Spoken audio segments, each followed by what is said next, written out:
এর আগের ভিডিওতে আমি একটা ওয়ার্ড ইউজ করেছিলাম, ব্যালেন্স ডায়েট।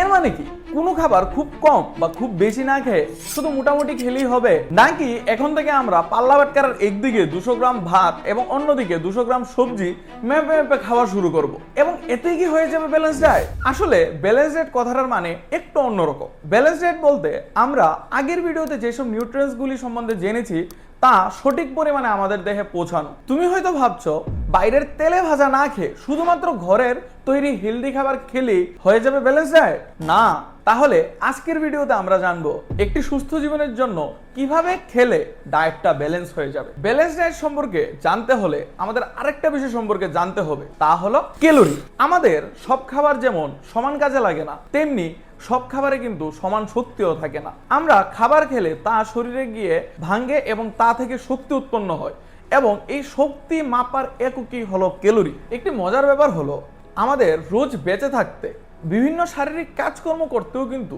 প্রচুর শক্তির প্রয়োজন হয়। আর সারাদিন যদি আমি কোনো কাজ না করেও থাকি তাহলেও কিন্তু আমার দেহের প্রায় 1500 থেকে 2000 ক্যালোরির দরকার। তার মানে শরীর প্রতি মুহূর্তেই আমাদের অনুমতি ছাড়া কিছু না কিছু শক্তি খরচ করছে। এখন প্রশ্ন হলো এই শক্তি কোথা থেকে আসবে এবং কতটুকু আসবে তা কিন্তু নির্ধারণ করতে হবে আমাদের শরীরের চাহিদা অনুযায়ী। চলো এখন আমরা একটু ক্যালোরি নিয়ে আলোচনা করি। এখানে তিনটি ঘটনা হতে পারে। প্রথম ঘটনায় হতে পারে আমরা খাবারের মাধ্যমে যে ক্যালোরি কনজিউম করছি এবং শারীরবৃত্তীয় ক্রিয়ায় যে ক্যালোরি আমরা বার্ন করছি তা একই মাপের, তখন কিন্তু আমাদের ওজন বাড়বেও না এবং কমবেও না। আবার দ্বিতীয় ঘটনা হতে পারে আমরা বেশি পরিমাণ ক্যালোরি কনজিউম করছি যে পরিমাণ ক্যালোরি খরচ করছি তার থেকে, তখন কিন্তু আস্তে আস্তে ফ্যাট আমাদের শরীরে জমা হতে থাকবে এবং আমাদের ওজন বাড়বে। এখানে তৃতীয় ঘটনা হতে পারে যেখানে আমরা ডেইলি যে পরিমাণ ক্যালোরি বার্ন করছি তার পরিমাণটা কনজিউম করা ক্যালোরির থেকে বেশি, তখন কিন্তু আস্তে আস্তে আমাদের ওজন কমতে থাকবে। এখন এখানে আছে একটা টুইস্ট, শুধু কি ক্যালোরি মানলেই হবে? যেমন আমাদের সারা দিনে 2000 ক্যালোরির প্রয়োজন, আর কেউ যদি পিৎজা খেয়ে ওই 2000 ক্যালোরি পরিপূর্ণ করে নেয় তাহলে কি সে সুস্থ থাকবে? একদমই না। টোটাল ক্যালোরি মেনে চলা যেমন ইম্পর্টেন্ট, তেমনি এই ক্যালোরিটা কোথা থেকে আসছে সেটা কিন্তু আরো বেশি ইম্পর্টেন্ট। আর এখানেই আসে সুষম খাদ্যের কথা। হার্ভার্ড মেডিকেল কলেজের বিজ্ঞানীরা খাবারের খুব সহজ একটি নিয়ম বলেছে, যার নাম হেলদি ইটিং প্লেট। আপনার থালার অর্ধেকটা ভরে নিন শাকসবজি আর স্যালাড দিয়ে। এগুলিতে থাকে শরীরের জন্য দরকারি ভিটামিন, খনিজ এবং ফাইবার। থালার 1/4 রাখুন ভাত, রুটি বা ওটস। বাকি 1/4 রাখুন মাছ, ডিম, ডাল বা পনির। এগুলো শরীরের গঠন ও মেরামতে সাহায্য করে। আর খাবারের সাথে 1 গ্লাস জল পান করতে ভুলবেন না। সুষম খাদ্য বলতে আমরা কি খাই তা যেমন গুরুত্বপূর্ণ, আমরা কোন সময় এই খাবার খাই তাও কিন্তু সমান গুরুত্বপূর্ণ।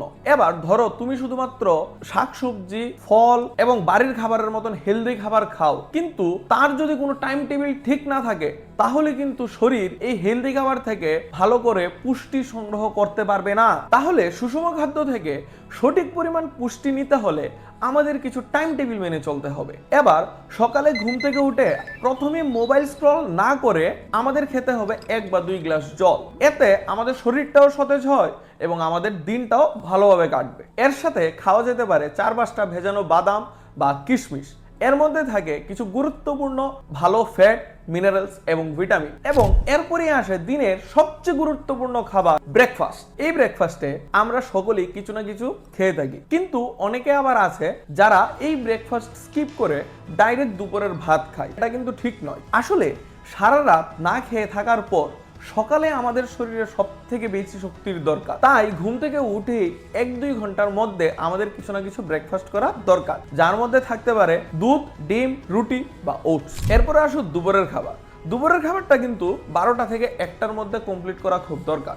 আর আরেকটা কথা মাথায় রাখতে হবে, দুপুরের খাবারটাই কিন্তু হতে হবে দিনের সব থেকে বেশি সুষম খাবার। তারপর বিকেল হলেই কিন্তু অনেকের চার চিপসের কম্বিনেশন চাই খেতে ভালো লাগলেও এইভাবেই কিন্তু আমাদের শরীরে অপ্রয়োজনীয় ক্যালোরি জমতে থাকবে এবং আমাদের ওজন বাড়বে। এর বদলে বিকাল 4টা-5টায় খাওয়া যেতে পারে ভেজা ছোলা, বাদাম বা ফল। এগুলি খেলে আমাদের পেটও ভরবে এবং আমরা পুষ্টিও পাবো। এবার আসি রাতের খাবারে। আমরা কিন্তু অনেকেই রাতের খাবারটা খেতে খেতে রাত্র 11টা বা 12টা বাজিয়ে দিই, কিন্তু আমাদের খাবারটা শেষ করে নিতে হবে 8টা থেকে 9টা পর্যন্ত। এবং রাতের খাবারটা হতে হবে একটু হালকা, যার মধ্যে থাকতে পারে রুটি, ডাল, ভাত, সবজি বা হালকা স্যুপ। কিন্তু মনে রাখতে হবে সুষম খাদ্যের পাশাপাশি আমাদের ওয়াটার ইনটেকটাও কমপ্লিট করতে হবে, অর্থাৎ সারাদিনে বিভিন্ন কাজের মাঝে মাঝে আমাদের জল খেতে হবে। সবশেষে একটা কথাই বলবো, শরীর সুস্থ রাখার জন্য শুধু দামি খাবারেরই প্রয়োজন হয় না, প্রয়োজন হলো সঠিক সময়ে সঠিক খাবার খাওয়ার অভ্যাস। তাই আজ থেকে আমাদের এই অভ্যাসটা করার চেষ্টা করতে হবে।